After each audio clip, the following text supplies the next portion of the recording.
Thierry Lataste, bonjour. Bonjour. Alors tout d'abord, où en est-on de l'enquête ? Un appel à témoins a été lancé par la gendarmerie. Est-ce qu'il a donné quelque chose ? Cette enquête se déroule sous le contrôle du procureur de la République. Des témoins ont été entendus, sont en train d'être entendus, et des investigations techniques, des expertises sur l'état de la moto, la vitesse, afin de déterminer notamment la vitesse à laquelle elle pouvait rouler, sont en cours. La gendarmerie, enfin le procureur avait indiqué notamment qu'il y avait eu un témoignage selon lequel 3 jeunes avaient tenté de voler la moto, 2 ou 3 jeunes après l'accident. Est-ce que ces jeunes ont pu être entendus, eux ?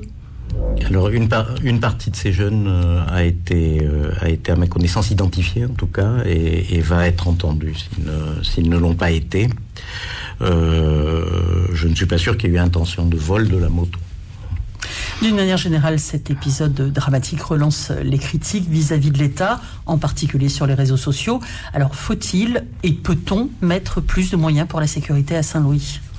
Alors les moyens sont déjà considérables. Les forces de police et de gendarmerie en Nouvelle-Calédonie ont été renforcées de plus de 130 éléments depuis le milieu de l'année dernière pour nous aider notamment à faire face à la situation à Saint-Louis. 4 véhicules blindés de la gendarmerie supplémentaires vont embarquer dans quelques jours en métropole pour la Nouvelle-Calédonie en provenance d'Afghanistan. Des véhicules blindés, des 4x4 blindés sont également en cours de commande pour être affectés en Nouvelle-Calédonie.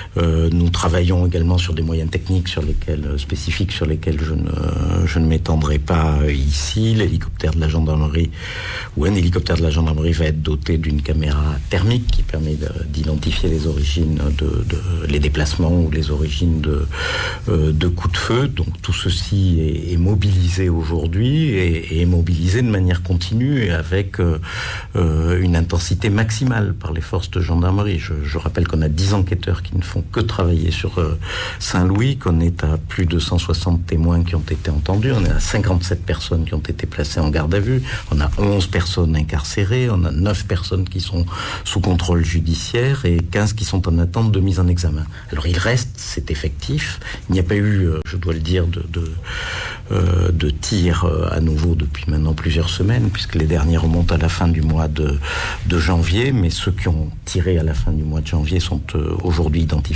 pour les principaux d'entre eux et les forces de gendarmerie s'emploient à pouvoir les interpeller et les arrêter. Alors justement, l'État attend depuis plusieurs semaines, notamment que 3 délinquants identifiés soient livrés aux autorités, c'était les termes qui avaient été employés. Ils sont toujours à Saint-Louis. En tout cas, ils n'ont pas été interpellés à la date à laquelle nous parlons. L'État n'attend pas passivement qu'ils soient livrés. On a usé de manière parallèle de deux voies. L'une qui est l'enquête judiciaire, l'identification, les moyens d'enquête habituels des forces de gendarmerie pour savoir où ils sont et aller les chercher là où ils sont. Et parallèlement, parce que c'est quelque chose qui en Nouvelle-Calédonie peut aboutir, et d'ailleurs ça a abouti à Saint-Laurent ou à Bangou dans des situations proches il y a quelques jours, c'est d'user de l'influence que peuvent avoir les autorités coutumières ou les familles, les responsables des familles, pour pousser ce qui serait mieux pour eux et mieux pour les forces de l'ordre qui prendraient moins de risques à se livrer. Mais c'est en parallèle et ce n'est pas alternatif. Alors justement, vous évoquiez Bangou. Que répondez-vous à Harold Martin, le maire de Païta, qui dit qu'il faut aller à Saint-Louis chercher les armes ? Alors je viens de vous dire qu'on est à plus de 70 opérations dans Saint-Louis.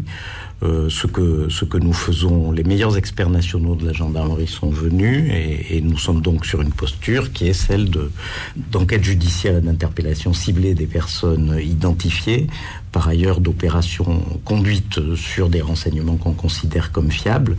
Par contre, des opérations à l'aveugle qui feront courir beaucoup de risques aux gendarmes intervenant, à la population pour un résultat qui risque d'être mitigé, ça n'est pas ce qui est privilégié. Il est facile de conduire les enquêtes d'ordre public sur les médias ou dans les réseaux sociaux quand on n'en a pas la responsabilité. Le Premier ministre avait appelé à l'absence de récupération lorsqu'il avait reçu les forces politiques calédoniennes en tant que ministre de l'Intérieur au mois de novembre dernier. Je crois qu'il faut s'abstenir une nouvelle fois, et je le dirai, je le maintiendrai, je n'ai pas honte de le dire. Je crois qu'il faut s'abstenir ici d'attiser les haines et d'attiser les peurs. C'est dangereux pour la Nouvelle-Calédonie.